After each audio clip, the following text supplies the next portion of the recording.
Evening participants, welcome back to lecture number 13 of this 15-day lecture series on history of English literature. And as you can see on the screen, we are humbled, excited, and we are really looking forward to listen to Dr. Tabish Khair sir, who is with us and has been very, very benevolent and kind enough to accept our invitation.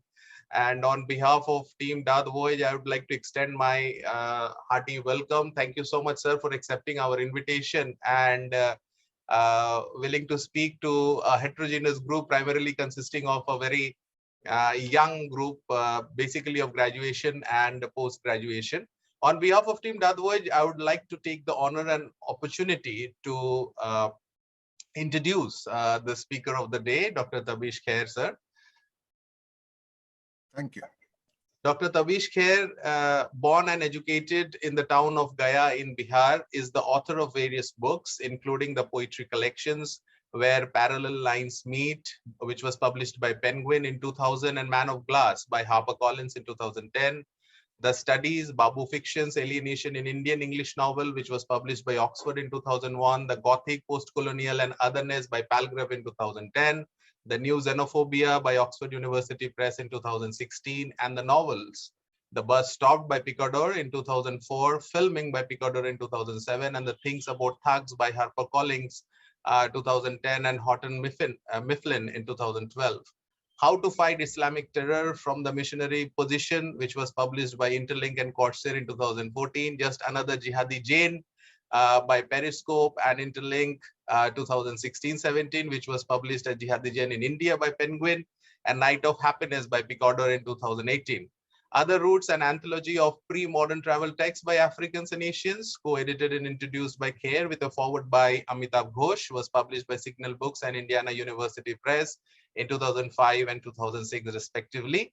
He has also edited or co-edited other scholarly works. His honors and prizes include the All India Poetry Prize awarded by the Poetry Society and British Council, an honorary fellowship for creative writing of Baptist University of Hong Kong. He has been writer in residence at York University, UK, and visiting fellow or guest professor at Cambridge University and Leeds University, UK, Delhi University, Jawaharlal Nehru University, New Delhi, Jamia Millia Islamia, Delhi, IIT Bhubaneswar. His novels have been shortlisted for 16 prestigious prizes in 5 countries, including the Man Asia Literary Prize, the DSC Prize, and the Encore Award, and translated into several languages. 2 of his books, one fiction and the other non-fiction, have also been shortlisted for India's main book prize offered by the National Academy of Arts, the Sahitya Academy Award. His writing has appeared in various anthologies of poetry and fiction, including the Blood Axe Book of Contemporary India Poetry, City Improbable Writings on Delhi, The New Anthem, Fear Factor, Terror Incognito, Delhi Noir, and Penguin 60 Indian Poets. Academic papers, reviews, essays, fiction, and poems by Khair have appeared in Indian Hindu, Times of India, Biblio Review Books, Indian Book Review, Economic Times, Pen, DNA, Telegraph, Outlook, British, in British, in Guardian, New Left Review, Wasafiri, Third Text, Independent, New Statesman, First Post, Journal of Commonwealth Literature, Journal of Post-Colonial Writing, London Magazine, PN Review, Soulmetry, Stand, etc. In Danish, Information, Politiken, American, German, Italian, South African, Chinese, and other publications. Khair writes regularly for the Hindu of India and Wasafiri for UK and Massachusetts Review for USA. Several recent books on contemporary Indian writing, including Bruce King's Rewriting India, 8 Writers by Oxford University Press, 2014, discuss Khair's work in detail. 2 collection of essays on Khair's poetry and fiction has already been edited and published by Om Prakash Trivedi and Christiana M. Gamis Fernandez. And he has already come up with a novel, his recent publication, The Body by the Shore, which is published in 2022 and in India towards the end of this year. On behalf of Team DAATH Voyage and the entire team of Gnosis and all the academic enthusiasts from India, it's a hearty welcome. We are humbled, sir. We are very privileged and honored to have you. Without wasting much time, the platform is all yours, sir. Thank you, Dr. Banerjee. Thank you for the invitation. Thank you for this very kind and detailed introduction. I almost felt guilty for writing so many books. I hadn't realized that I have caused so many trees to be cut down and turned into paper. I feel a bit embarrassed about that. Yeah, it's a pleasure to be here. It's always a pleasure to be there in front of an audience of young people, and that to young people from India, because there are many things I can talk about without having to offer footnotes when I talk to people like you, which is not always possible in the part of the world where I mostly teach and work. Um, so thank you to all of you for being here. I'll try to talk for about 40-45 minutes, and I'll be honest, I thought of writing a lecture, but then I decided not to do it. The reason for this is very simple, because in some ways, Dr. Banerjee has asked me to be a bit of a magician, a bit of a purohit, or something like that, to predict the future, bhavishwani karne ka. And of course, I don't believe in predictions like any other scholar who sort of, like most other scholars in any case. On the other hand, the topic is very interesting. Where are we? And where are we going to go in literature? I want to approach it. I want to approach it in a scholarly way. So what I'm going to say is not a prediction, but I'm going to look at certain factors that pertain at the moment, and then talk about where these factors might lead us. And then finally, I'll sum up by talking about what I think literature should be doing in today and in the near future. So first of all, when we talk of literature, we have to keep in mind that we're talking of a number of different things. First of all, we're talking of literature as it reaches the reader, the publishing industry. And that also involves the material devices that enable you to read literature. Until recently, it was mostly the book or something like the book. But now, as you know, there are many other forms, Kindle, computer reading, iPads, and so on and so forth. So that, I would say, the technology of literature. So number one, publishing, marketing. Number two, technology of literature. Number three, scholarship. How literature is received. How do we think about literature? What kind of literature do we talk about and how? And number four, finally, the literature itself. What I set out to write when I write a novel or a poem. Finally, if we have time, we might talk a bit about creative writing courses and things like that, but we might not have time for that. So first of all, if we look at publishing, that is the first thing I look at, not because I think it is the most important thing, but because in today's world, it has become the most important thing. And it has always been a significant factor of literature. Not literature as it is written, but literature as it is offered to others, because obviously some kind of mediation comes into being. And more so with the rise of mass publishing, mass readership, and so on and so forth, all of it largely starting sometime in the late 18th century and developing since then. However, until recently, until the beginning of the 20th century or so, even though there were publishers involved in the beginning of 20th century, we even had people who could be called literary agents, what are today called literary agents. Despite all these familiar terms, which had come into being by the beginning of the 20th century, a lot of what we call literature was still being decided by what one can call peer groups. Partly because sometimes, or very often, the editors working for big houses were themselves professional writers. You would remember that T.S. Eliot, for instance, was an editor for Faber and Faber, and so on and so forth. However, with increasing professionalization, as in all other fields, this scene changed from the 1950s, 60s onwards, so that more and more professionals entered the publishing scene, and the publishing scene itself got extremely diversified. So now the writer himself or herself, I would say writer herself from now on, just to avoid sexist presuppositions, the writer herself is just one element. behind the writer, of course, or especially a successful writer, there lies some money, sometimes even a lot of money, which means the publisher. It's the publisher who brings in the money. And the publisher brings in the money, and the publisher has other people trying to help him or her recover the money and make a profit. Because the publisher is there, especially if it's a commercial publishing house, a big publishing house, a multinational, international publishing house.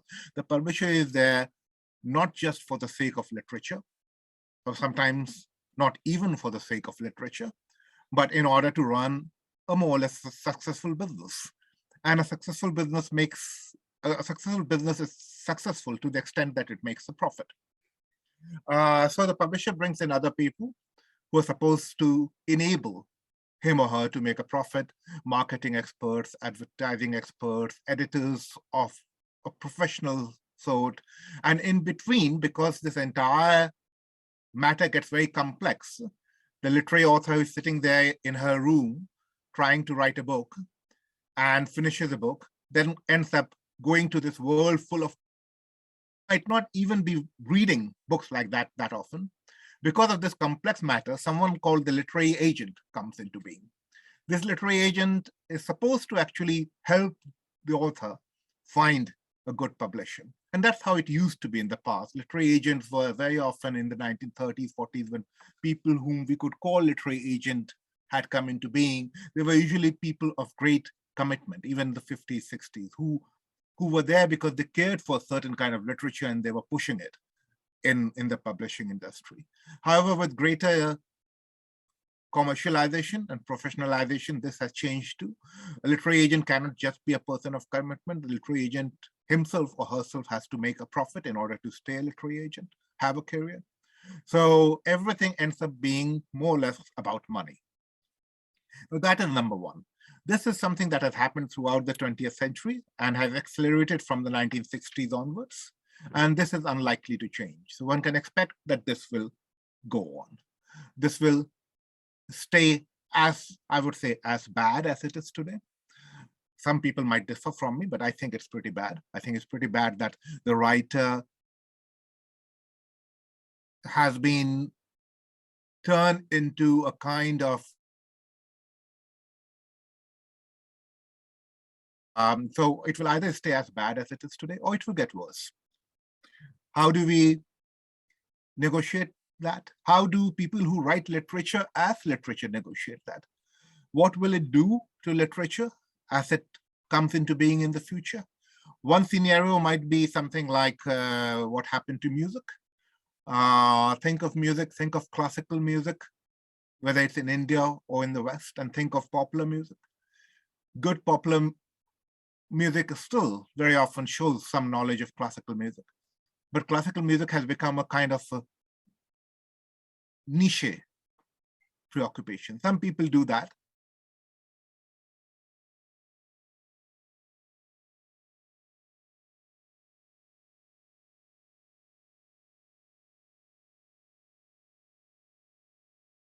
In which we are going to see, we are seeing the change of technology is going to have an effect in the future. And we should not assume that what we know about book reading is going to apply in the future, just as we should not assume that what we know about book reading is the same as what existed in a purely oral past. That's the third point. Now, the fourth point is literature. What is literature and how does it work? Now, one of the interesting things that you can see happening today in the last 30, 40 years, and I used one of the terms, post-colonialism. There are lots of other terms: postmodernism, post-structuralism. From the 1980s onwards, we seem to be stuck in these posts. Nothing seems to be coming up except some kind of version of post this, post that.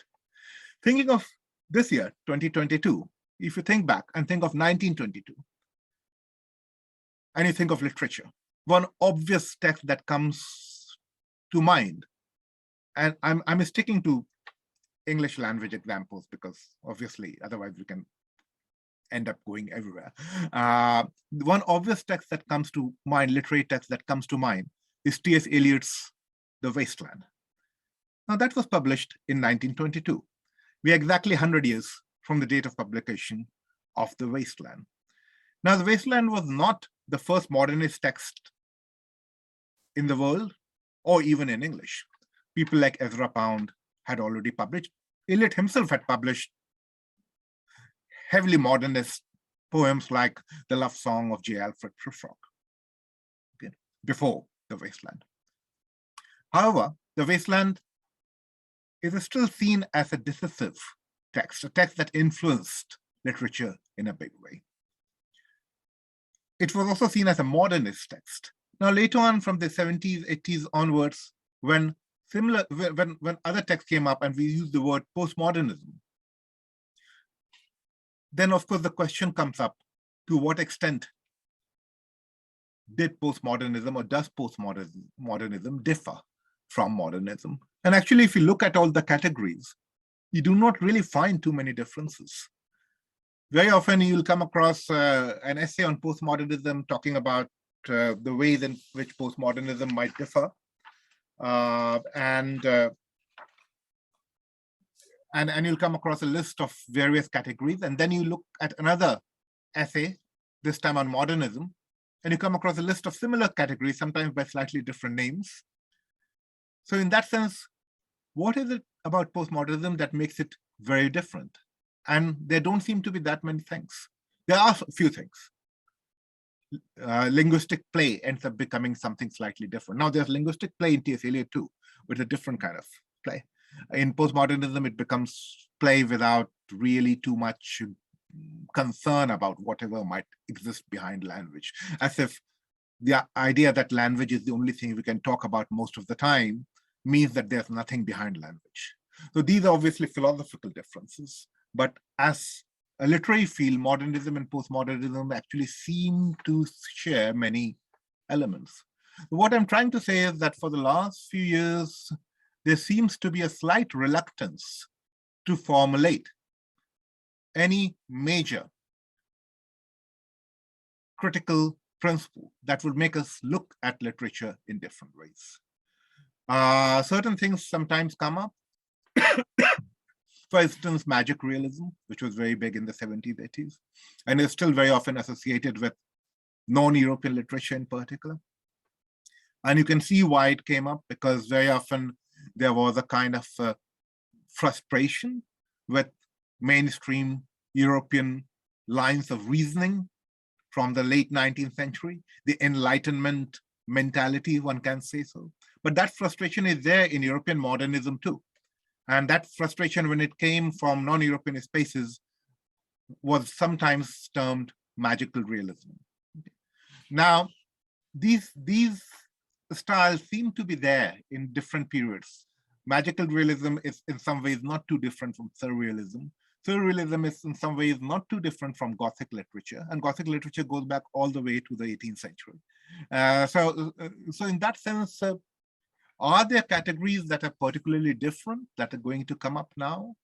Or are we still going to keep on working with the same categories in slightly different forms? I don't say I have any answer to this question, but I think it's a question that we need to talk about, more so because every generation seems to forget that a lot of what they're discussing has very often been discussed in the previous generation, sometimes under slightly different rubrics. So that would be something that literature might need to do. Now, one way in which I suggest we can develop in literature is to, perhaps for the first time in a long, long time, go back to thinking about what literature actually does. Is literature just about making money? Is literature just about producing books? Is literature just about entertainment? What is it that literature does that doesn't, or is literature just about information, about narrating something that's out there? Because if that's all literature is, then you can think of lots of fields that do it much better. If you read a historical novel because it gives you information about history, then basically perhaps you should go and read a history book. That will give you more concise information about history. If you read a sociological novel because it gives you information about the oppressed or particular group of people, then maybe you should read the studies of sociology, because that would give you more complex, more elaborate knowledge about those elements. So, and you can go on like that. So what is it that literature actually does? And I think what we need to do now is start thinking about it, because for a number of years, people have been frightened of talking of literature as literature. This was necessary because a lot of what was passed on as literature in the past was some kind of elite formulation. And we had to push back against it. Throughout the 20th century, in different ways, people were pushing back against it. And now that elite formulation of literature has been largely pushed away. But along with that, the very definition of literature has been pushed away, so that almost everything can be literature, anything can be literature.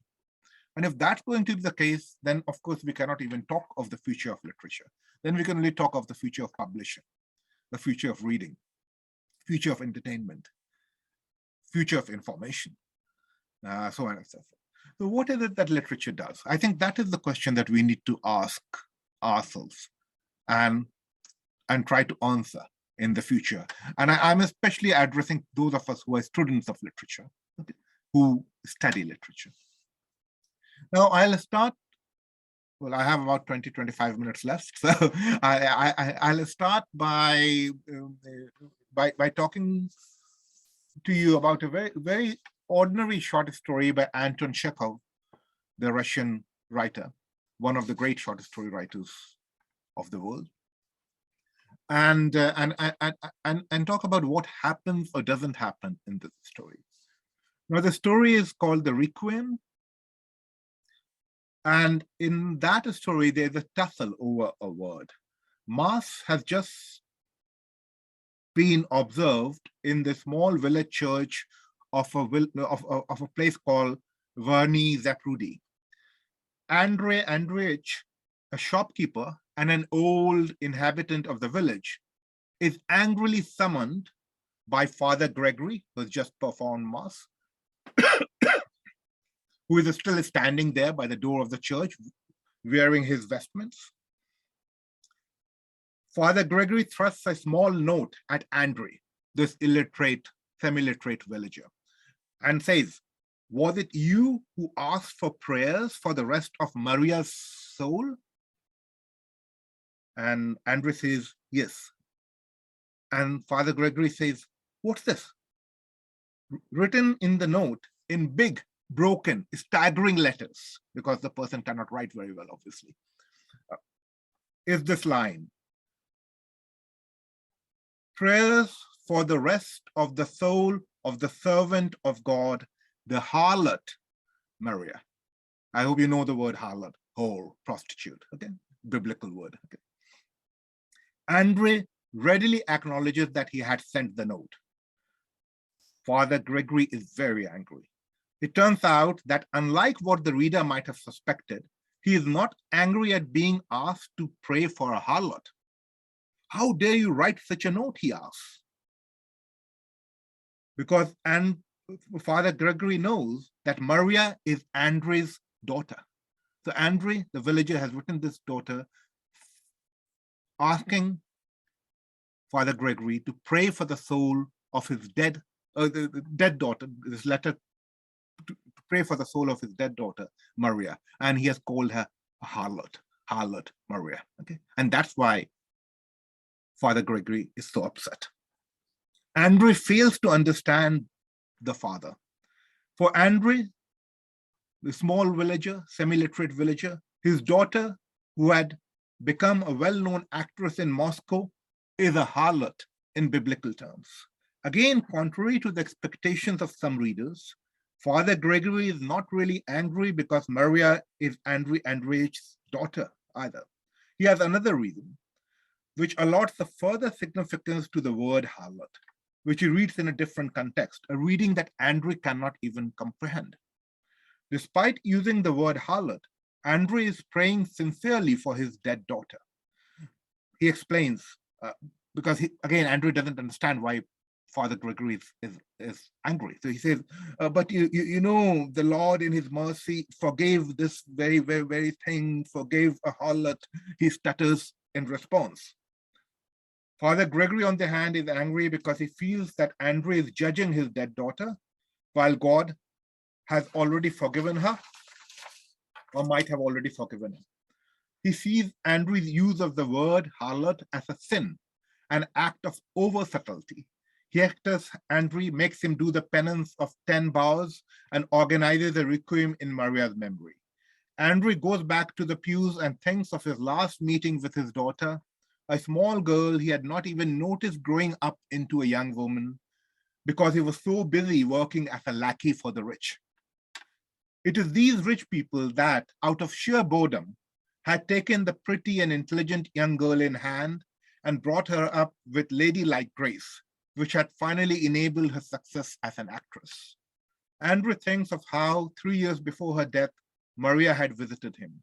He had hardly recognized her.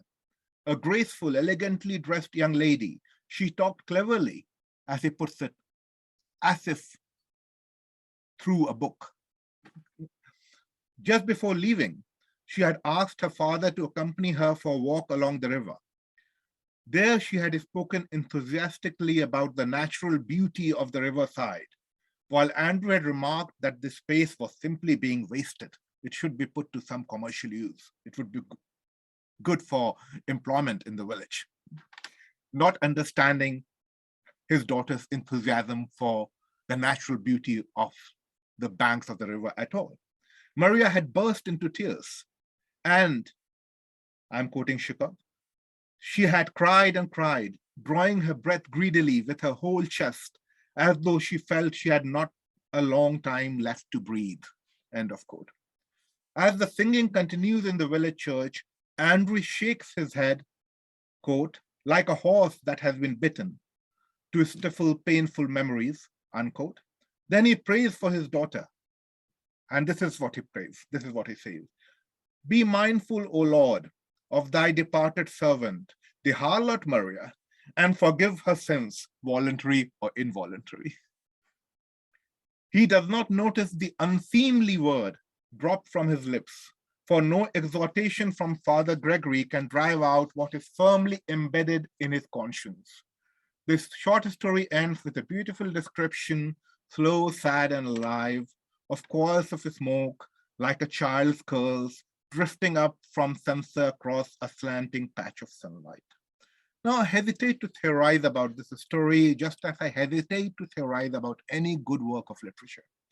For it often, though not always, means channeling the language of literature into another language. I hesitate to bring in overcrusted terms like perspective, generation, class, though of course, if I was going to write a paper on it, I would have to do it.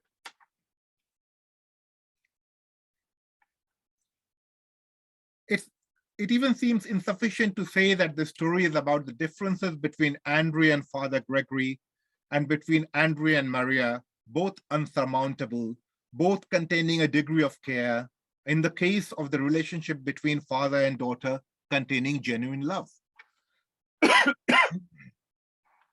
One of the reasons why I feel any statement like this does violence to the story is that the story itself never puts it in words. The words in and of the story themselves can be misleading. Can a father who calls his daughter a harlot actually love her? But it is exactly, I would argue, because Chekhov does not put this and other matters in words, that we encounter them with a force that leaves us stunned. And in this context, it is not insignificant that this story hinges around a note, something written, a note, which contains a certain word, harlot, that obviously carries the same and different meanings for Andrew and Father Gregory. It is not as if both of them do not understand the dictionary meaning of the word, but even this meaning is not sufficient. The word has different associations for them, and they relate differently to the person the word has been attached to. In this sense, they are like readers. not only do they approach the primary text from different perspectives, they also approach it with different experiences of the world and other texts. And I say that I would claim that this is what literature does at its best. What it does is not just use words to say what can be said. So that is obvious enough. Literature has to use words. Literature is about words. Literature is made of words. Okay, words about the world, words about words, words about language, language about the world, and so on and so forth. About yourself, about others. So that's obvious. I mean, what else can literature do? But what is interesting is literature does not stop there when it's really good, because literature knows that words are absolutely necessary and they're not sufficient. In order to say what really exists in the world, you have to go beyond words. How do you go beyond words? Now, different authors come up with different devices. At the risk of simplifying it, I would say they do that by exploring the silence between the words, the gaps between the words. For instance, in this case, the word harlot, there's a gap, just that word itself, there's a gap between how Father Gregory understands that word and how Andrew understands that word. And what Chekhov has done is actually created an entire story out of that gap, which gives us a very sad story of a young, poor girl making it into society, getting in the same, that process, distance from her own background, a father who loves her daughter but no longer understands her, can do nothing, who has one way of making sense of the world, a world in which this daughter doesn't fit anymore, and so on and so forth. There's so many things that Chekhov excavates from that gap, the gap between the way in which Father Gregory understands Harlot and the way Andrew understands Harlot. Just one word, just that one word. And this entire story comes out of it. The story is not as much about Harlot. Everyone understands what Harlot is, but it's in the gap, because Andrew has a different relationship to that word. Father Gregory has a different relationship, and probably Marisa had a different relationship too. Okay. Now, this is what literature does, I would argue. Literature is always trying to use language to talk about what cannot be reduced to language. Because not only is language the only thing we have to talk about reality, and that language affects reality, but there's something outside reality too. And language does not grow out of that something in a natural way. We know that language is an artificial construct. It's, as people like Saussure and others would put it, a system of differences. Okay, so how do we use this system of differences to talk about what exists out there? Many things which cannot be discussed, sometimes for historical reasons. For instance, if you think of Marcel Proust's great series of novels, Remembrance of Things Past, the French writer Marcel Proust, and you think of the fact that he uses the word sodomy every time he has to talk of what we would today call homosexuality. Now, of course, there are arguments that Proust himself was probably gay, but the fact is that whatever he was, it doesn't matter. The thing is that in the 19th century, that was the word that was used. If Proust was writing this novel today, he would not use sodomy. He would use a different kind of word. So certain words have come into existence that enable certain things to be said. But certain words might also disappear. And certain things might not be possible to describe. Certain aspects of knowledge totally escape our capacity for language. Now, one very obvious example of that, and I'm talking of this as essentially an agnostic, one very obvious example of that is the term God. Now, all religions, no matter what religion, all religions would finally tell you that you cannot put gods in language. You cannot understand God. You cannot describe and define God. God exceeds our language. Okay? And I think this is where religions are very significant. Religions are again talking about something out there which might or might not exist, but which is quite essential to the human capacity to imagine itself, to live in the world. And at the same time, they know that this language, whatever language they have, is not sufficient for that thing out there. Another example from another area would be, say, if you think of quantum physics. Now, those of you who are from the sciences would know that in quantum physics, we talk of how everything is a particle and a wave at the same time. Something can be a particle, or they talk about light by and large, but this also applies to other fields, my scientist friends tell me. But light, for instance, they say, is a particle and a wave, and can be sometimes a wave, sometimes a particle. So what they're actually saying is that we don't have a word for whatever light is. Okay? So we have to use the words that we have. The words we have are based on our experiences, our sense limitations, and we know what a particle is, what a wave is. We're talking about that. Okay. God is a bit similar. We don't have a word for it, for the truly religious, the deeply religious. Now, what do fundamentalists do with this God? They take these definitions and they reduce them to one or two or three accepted definitions. This is what you're supposed to do. This is what God is. This is what God meant. This is how God wants you to pray or perform a ritual, or this is the kind of clothes God wants you to wear. So in some ways, what they're saying is that they know the mind of God. If I was religious, I would say that's the greatest blasphemy you can commit. You're claiming that you know God. I would never make that claim. I would say, no, I don't dare do that. And again, this is a problem of language, because human language is limited. There's a lot in reality that our language does not encompass. And in all other disciplinary fields, we need to pin down language, because that's how we can communicate. Okay? Sociology, history, chemistry, biology, you need to pin down language. You need to, this is what this term means. And it only means this thing or these two things. Of course, it keeps on changing, but we try to reduce the change as much as possible. We try to talk about what we can define. And of course, when it gets too difficult, then as Edward Cohn put it in his great book from the 1990s, there's a paradigmatic change, but we leave that out. So every other discipline tries to define it. I would say literature is the one discipline that works against the grain. Literature knows that this is not possible all the time. So literature works not just with language, but with silences, with gaps, with noises, and the other forms, formal forms like contradiction, irony, so on and so forth. And if that is what literature does, then we need to ask ourselves, are we preparing to read literature in the right way? By right way, it's not as if you have to have one conclusion. You can have 1,000 different conclusions, but you need to address the language of literature as doing what it does, and not leave out half of what it does. Turn it all into transparency, into entertainment, into communication. These things, I would argue, are extremely basic aspects of literature. And if that is the case, then you can again try and answer your question about the future.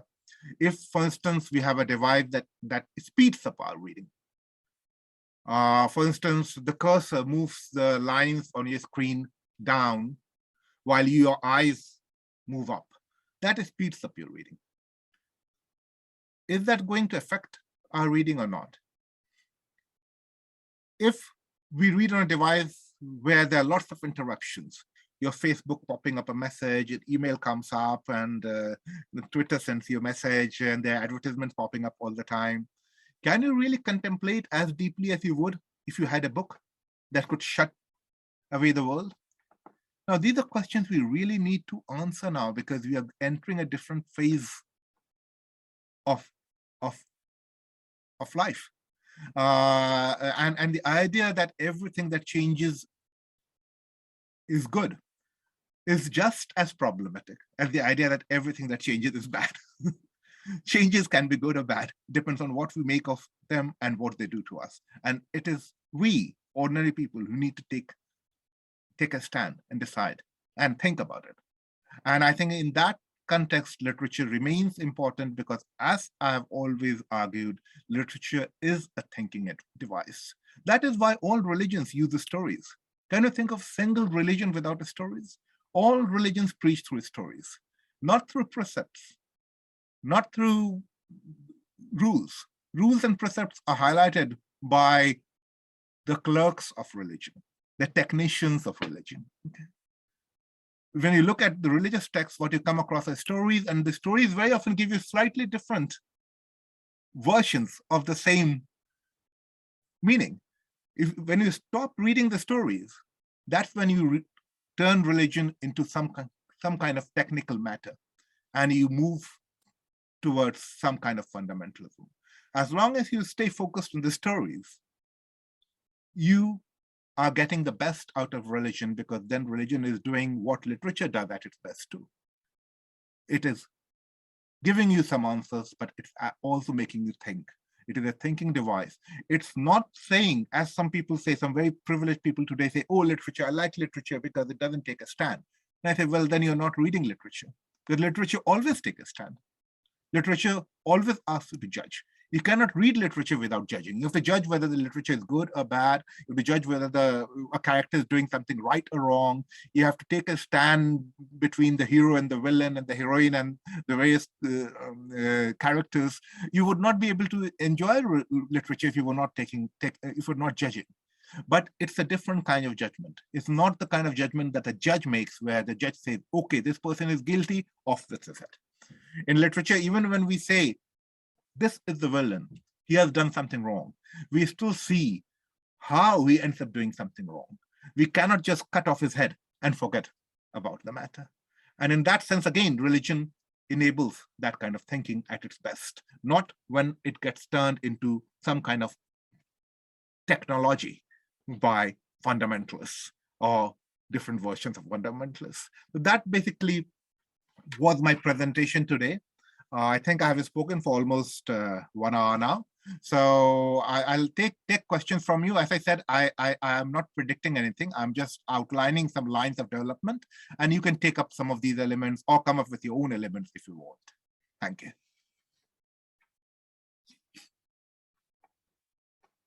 Thank you, sir. Thank you for, yeah, there is a question, sir. Thank you for leaving a good amount of food for thought after this session. There are a few questions that you have put into the mind of the listeners, and I'm sure the listeners will think about it. And I will also put this this video on the YouTube link, so that the participants make most of it, because right from you started from the oral tradition till you then delved into publication and publisher, and then you talked about literature, the relevance of literature. So a very interesting path you chose, and it was very insightful as well. And there are a lot of food for thought that you have put across in the minds, and this is what this particular topic was about. So I'm sure you have, as usual, you have very interestingly put across. And I request the participants to please put forward the questions. We have one question. Yeah. This is by, I think. Yes, sir. Yeah, I think I'll access the chat box, because actually it would be a big help if you type the questions, if you don't mind. And the reason why I'm asking you is that I am more than half deaf. So yeah, I mean, so if you say something and I don't understand you, you'll probably just end up with a completely different answer. If you type your questions, I will access them one by one and then answer you. Okay? Will that be fine, Dr. Banerjee? Absolutely, is that okay? Absolutely, sir. Absolutely. Okay. They will type only. So yeah, perfect. So I'll start doing it. I'll start from the beginning. Krishna Agarwal has a question. As an English literature student, I've come across many people who ask me this repeated question, for which I really don't have a befitting answer. And the question is, what is the use of learning all these authors and their works and about their times in your practical life? What literature actually does in your life, like science, we learn many practical life things. I would be grateful if, yeah, I think in some ways, I think all of you are students, so I'll just use your first names unless you have some designation. So because you're being a student, you're probably all about the age of my children, so I can address you as if you belong to that generation. Right, if there's someone who is senior and I end up addressing you in a familiar way, then I apologize. And in that case, just correct me. Is that okay? Yes, Yeah. absolutely, sir. Yeah. Okay. Kavita, it's a good question, but bear in mind that when people who ask that question are not really talking about science, they're talking about technical applications of science. Okay, because science itself is not very different from literature or the humanities in general. Science is an engagement with various aspects of the world. When Edison or Einstein and so on and so forth came up with their theories, they were not really out to come up with something practical. They were out to solve certain problems, whether it's Newton or Einstein and so on and so forth. And that's what concerned them. Some of those theories were used later on for for technical and even later on business reasons, and that is good. Okay, in literature, it doesn't seem to be the case very often, but again, it depends on what you mean by it, because obviously literature is used for pedagogic reasons and it can be applied for other practical purposes, but the kind of purpose that applied science has seems to be less evident in literature. And some of it is actually connected to what I have been trying to say, that people actually do not read literature as it should be read anymore. It's been turned into something else. Even literature teachers end up being apologetic about literature. But if you think of literature as a device that enables you to think in ways that are not possible in other fields, then it becomes extremely important. And if you think of literature as something that enables you to engage with difference, with otherness, for instance, then it becomes vital to society. Because that's one of the things literature does, because literature allows a space to engage with difference along lines that are not possible in many other disciplines. And how can any society succeed without an ability to engage with difference, not dismiss difference, not eradicate difference, because all those attempts have been tried by societies, and they are, first of all, they're wrong, and secondly, they never work, because difference is how human beings exist. We exist by differentiating ourselves from others. You are you because you are not me. I am I because I'm not Dr. Banerjee. Dr. Banerjee is who is because he is not someone else. Okay. So at the individual level, we live through both similarities and differences. So our ability to engage with difference is central. And I would say literature is the one field that enables you to engage with difference. Again, literature is a field that enables you to engage with how we make meaning across differences, how we make meaning in the world, and so on and so forth. So you can answer them if you point out some of these elements, but of course that implies that you have to also point out that if they're thinking of purely practical applications, then their critique will also apply to science, whether it's physics and so on and so forth. It's just that they think they look at the practical applications of science, and then they can see what has happened. But you can similarly have practical applications of literature in some areas, and you could see some of the differences. But the main application of literature is again as a thinking device. So that would be my answer, in the sense that, but again, we can take it up again if you want, if I've left out something. Tasmia Ahmad, thank you for this very kind compliment.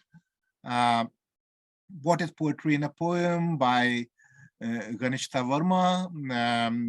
In simple words, what makes a poem a poem? That would probably take another lecture of 40-45 minutes. It's a very difficult question. I mean, one critic once pointed out that the only thing that distinguishes a poem from, say, other kinds of literature is that in a poem, the poet decides where the lines end. In every other form of literature, it's the printer who decides where the lines end. But of course, there can still be poems where the poet might not decide. So what is it that makes a poem a poem? This answer has been going on for very long. And I would, if you ask me as a practicing writer, as someone who has written poetry and short stories and novels and non-fiction prose, I would say that it's basically the effect that makes me decide what I write. In a poem, you can say certain things in certain ways that are not possible in other generic forms of literature. But that is very much my own definition. But otherwise, everything that exists in a poem can exist elsewhere, unless, of course, you're talking of traditional poems with meter and rhyme. And that would be one traditional definition of poetry. It's something written in meter and rhyme in English, and of course various forms of meter and rhyme in other languages. But if you don't apply that traditional definition, which again would not apply to lots of poetry written from the 20th century onwards, then you can say that poetry is in some ways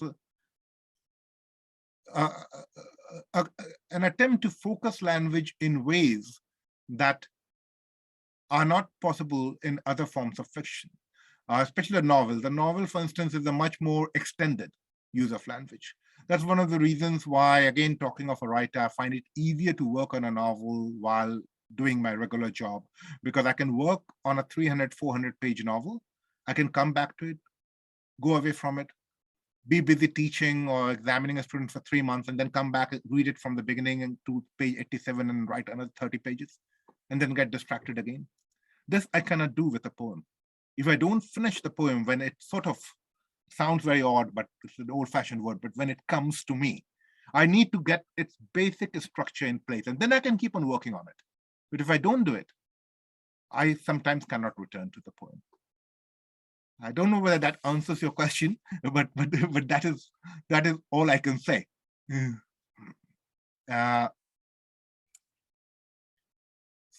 Sonali, Priya, thank you, Sonali. Thank you, Tathagata Chakraborty. Thank you, Ritudeep. Dr. Majul, I didn't know you were there. It's good you checked. She's an integral part of DAATH VOYAGE team. Thank you. Even Aruni is also there in the chat, in the audience. Aruni is attending your lecture today. Hi, Aruni, if you're around. And Sheikh Bashir, thank you again. Drishti, thank you. Deepal Makhwana, thank you. Devendra has a question. Is literature losing its quality due to modernity, according to you? I wouldn't call it modernity, because modernity is a very complex word. But I would say certain aspects of technology might actually harm literature.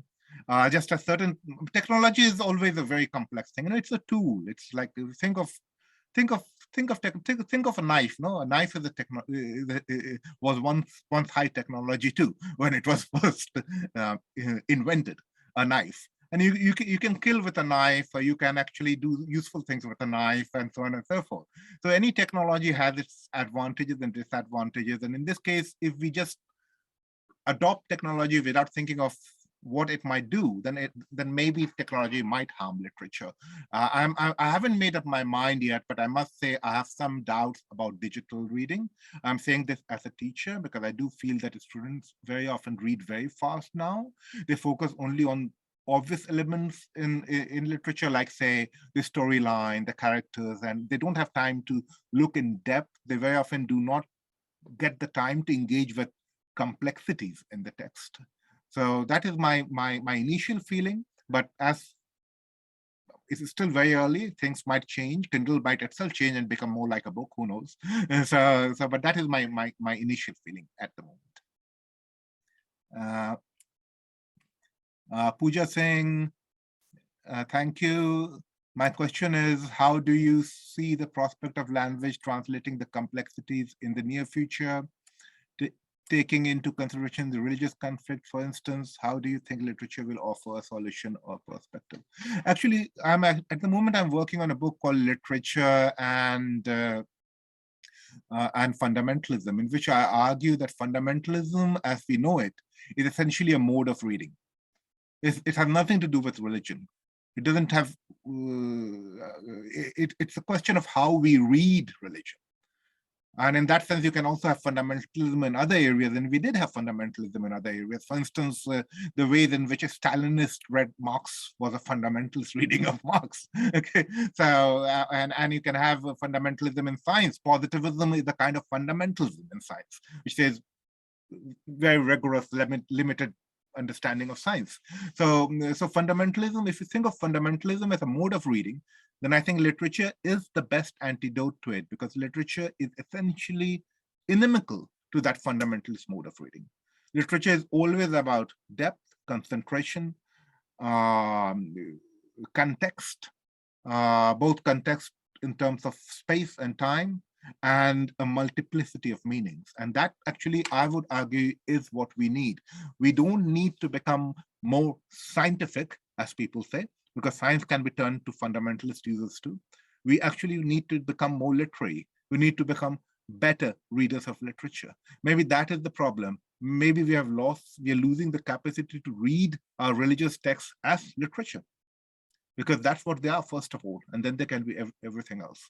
And once we stop doing that, then we lose the complexity of those religious texts, and then we can very easily be turned, we can be influenced by fundamentalist readings. So that would be my answer. Okay. I got the very many questions. I will have to go down faster than is there any future of electronic literature, generative literature, generated by artificial intelligence? Now, this is again, this Jeel Vara, this is a very interesting, relevant question. But I must say that I maybe if my son was here, he would have stronger opinions about this, because younger generation, artificial intelligence, and so on and so forth. I'm still keeping my mind open. I find the idea of artificial intelligence highly overrated at the moment. I don't feel that we are anywhere close to it. I'm not even sure that human beings as such are very close to intelligence. So, so if we are not even certain of having human intelligence much of the time, and how much faith can I put on artificial intelligence made by these human beings? So I would just keep an open mind and watch for another 50 years. So of course I won't be around, but you're young, you will be around. So maybe you'll know what is going to happen. What is going to happen? Okay. Okay. Krishna Agarwal, thank you. Thank you, Krishna. I'm happy I could help. Prachi, I want to ask whether it is necessary to teach the English language through literature. Moreover, a lot of literature is written in India, but of little value and quality.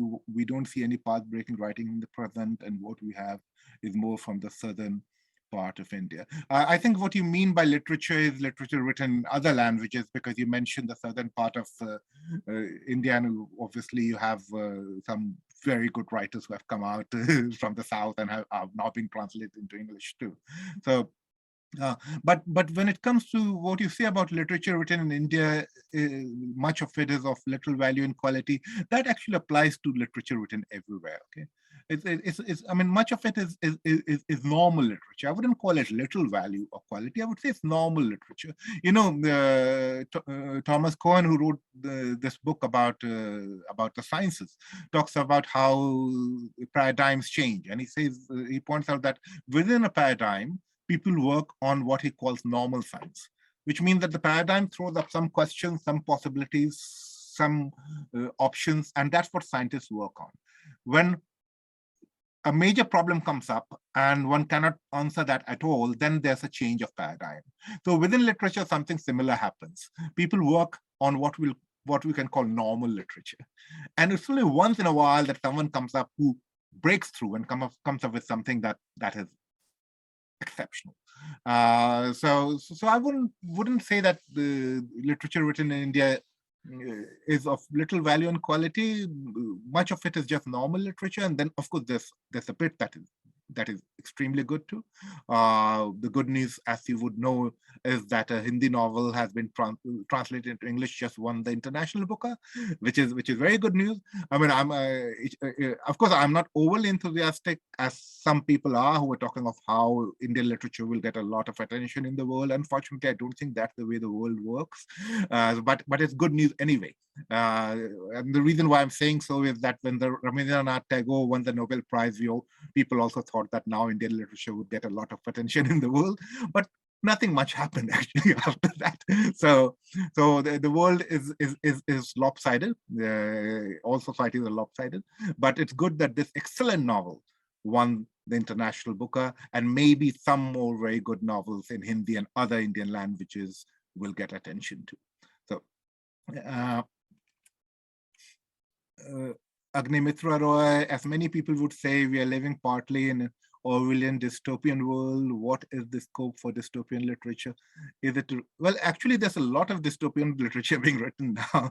Even my new novel, which has just come out in America this month and will come out in India in October, November, The Body by the Shore, is, I mean, it's not a dystopian novel.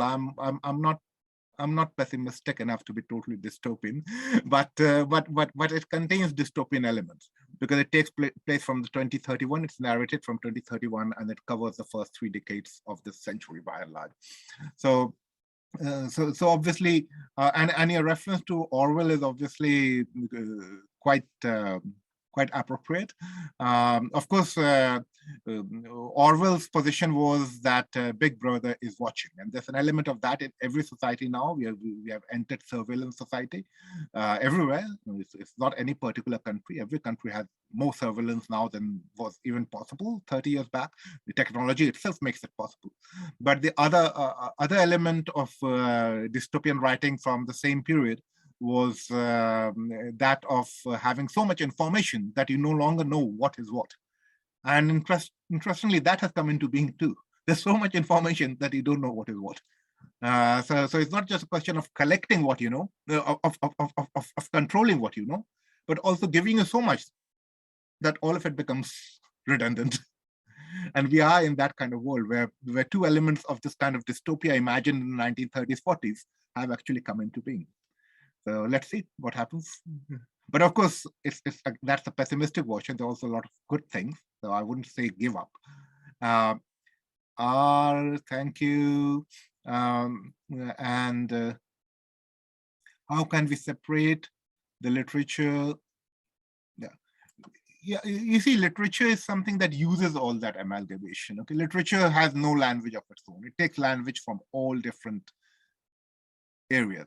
Some people would say a good novel is with a sociological or psychological perspective is doing a good job.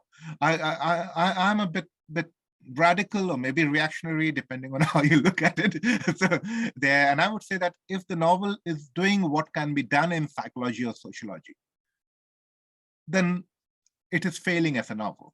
But if the novel takes psychological elements and does something that cannot be done, for instance, psychological theories might not enable you to think along those lines, but maybe those lines are interesting options to think about, and the novel does that, then I think it would be a good psychological novel or science novel, science fiction, and so on and so forth.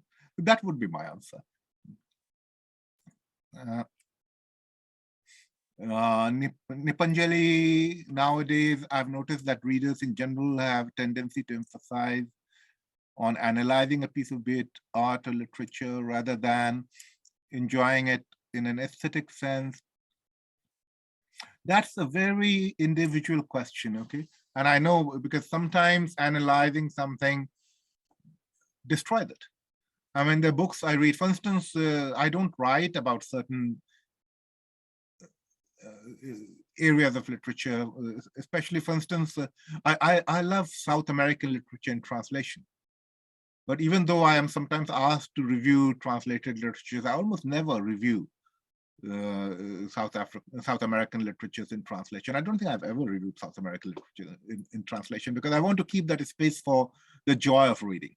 Okay, I don't want to analyze it in that sense. But of course, as a teacher of literature, as a critic, I also have to analyze it. And when I teach literature, especially to BA students, when I introduce a class to literature, I say that I know most of you are here because you love literature, and I hope that you will keep your love intact. But bear in mind that we are here to study literature. And it's a bit like looking at butterflies out there. And butterflies are beautiful. Okay? And it's lovely to see them floating by, flying above flowers and in the air. But if you need to study a butterfly, actually you end up catching it, pinning it to a board. So you do kill the poor butterfly. Maybe studying literature has an element of that. In order to study it, we end up killing some part of it. But maybe that is what it means to study anything. So how you manage to retain the balance is up to you. And I would say, as a student of literature, don't lose your pleasure, but keep in mind that there's a difference between enjoying something and studying something. And studying something very often means, to some extent, destroying that thing. Prabhat Jha, in this world where the political powers are the biggest enemy of freedom in all aspects, and how can a writer use imagination? This is a very good question. I think that is where gaps and silences become important. The literature is one field where you can say things without really saying them. I'll give you just one example. This is from Joseph Conrad's contentious novella from 1899, Heart of Darkness. Now you'll remember, those of you who are literature students would recall that Chinua Achebe, the great Nigerian novelist, hated the novel because he disliked the racist portrayal of Africa and so on and so forth. But at the same time, Conrad's Heart of Darkness is a great novel. Of course, published in 1899 when the entire world was racist, and obviously there are elements of racism in its depiction of the world too. But one of the things that Achebe, for instance, did not focus on was what Conrad cannot say, but still manages to say sometimes. I'll give you just one example. I could give you two examples. I'll give you one example because that's shorter. And this is when this is a ship going up a river in Africa, and there are a few Europeans and they're shooting at hippopotami and rhinoceros. And then there are some African tribals on the shore of the river, and they're far away. The ship is not within the range of their bows and arrows and spears. But these Europeans want to have, as the narrator puts it, some fun. But the narrator, who is also the pilot of the ship, doesn't want that. So these Europeans go onto the deck and are about to shoot these Africans. So the narrator pilot blows the whistle of the ship, which lets out an eerie sound. This is and these Africans who had never heard a sound like that, they start running away. He does that because then these passengers cannot argue that this was a threat and just shoot these defenseless Africans on the shore. But then the narrator says, but those idiots on the deck wanted their bit of fun, and the rest was lost in the smoke. So what is the narrative doing? The narrative is telling us of a massacre. But at the same time, it's not describing the massacre. Why is it describing a massacre? Because it's written for a European audience in the colonial period, which would not particularly want the massacre to be described. But it's still telling us the information is there. And that's what I mean by gaps and silences. So literature, actually, you don't need to get your head cut off by the authorities. You can say what you want to say. You just have to say it differently. That's very important. It's important not to bash your head against a brick wall, because the brick wall is not going to give in. But there are ways in which you can still register your protest. You can register your opinion. You can do what your conscience asks you to do. Keep that in mind also as young people. Okay. Ritudeep Chakraborty, I want to know why the modern writers thought about to drastically change the orthodox style of writing. Yep. You see, there are various answers to that. But one of the simplest answers would be to think of what happened in Europe. Now, by the time these people started writing, and this is roughly in the 1920s, two major things had happened. The colonial period was at its height, but a lot of internal critique had built up, and also critique coming from the colonies. More and more Europeans were skeptical of the rationale behind colonization, which was connected to the rationale of the great European civilization, European enlightenment, European reason, and all these things. Okay? That was number one. Number two, the First World War. The first time when technology was used against largely old methods of warfare, which is why you also have the first stream of war poetry in English. Because this was a time when people were still ordered to charge on horses or charge with their guns and bayonets, while machine guns had been invented. And you could actually be sitting in a dugout hole with a machine gun and mow down hundreds of people.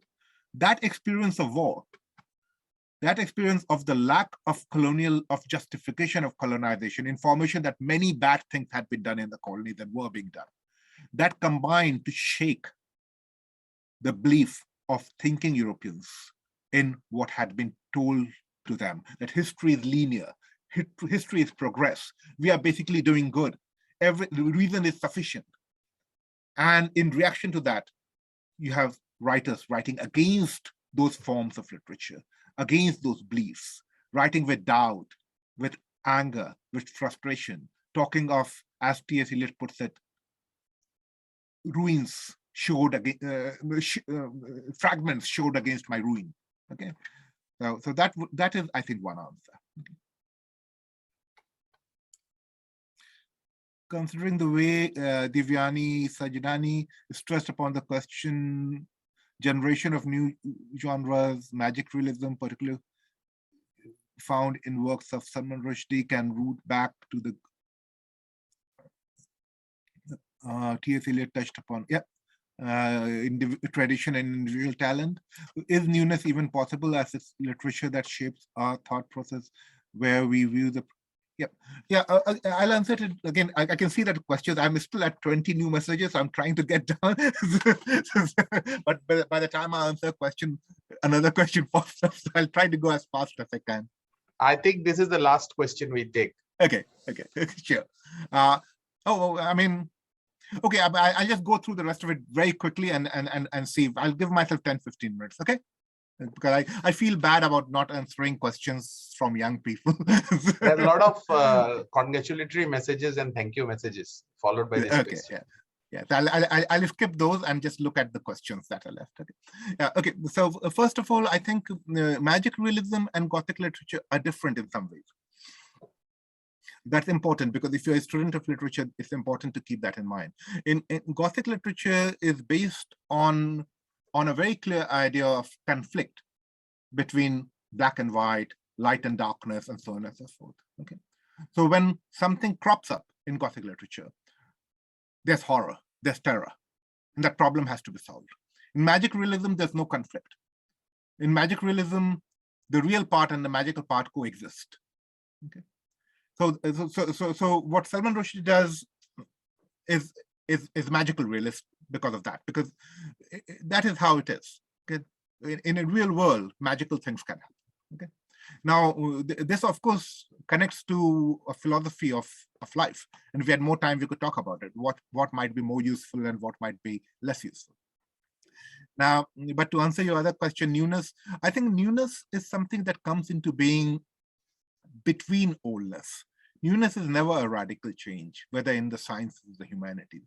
Newness is a combination of how different new things, how different old things combine with each other. The gaps that open up between different old things, and that gap might be plugged with something that ends up being new, or old things might be combined in different ways, and that might be how something new comes into being. That is also true of culture. For instance, people talk of pure cultures. There's no pure culture. All cultures have elements that they share with other cultures. But that doesn't mean that there are no cultures, okay? Because those elements combine in different ways.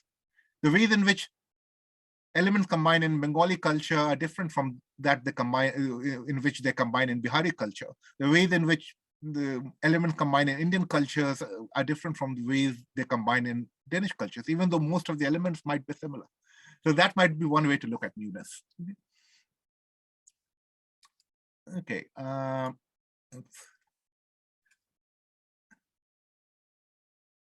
Thank you. Aruni, thank you. I didn't see you, but hopefully we'll catch up.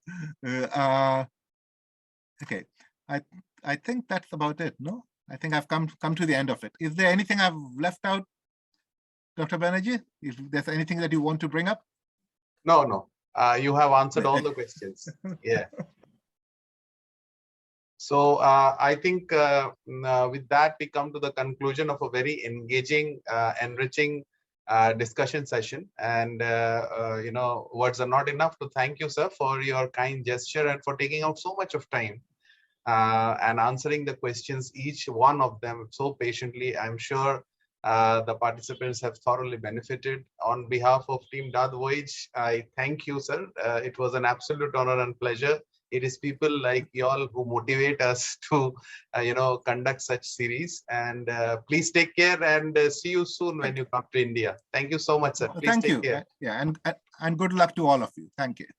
Good night, sir, from India. Thank you, Tabish. Yeah, good. Bye. Bye.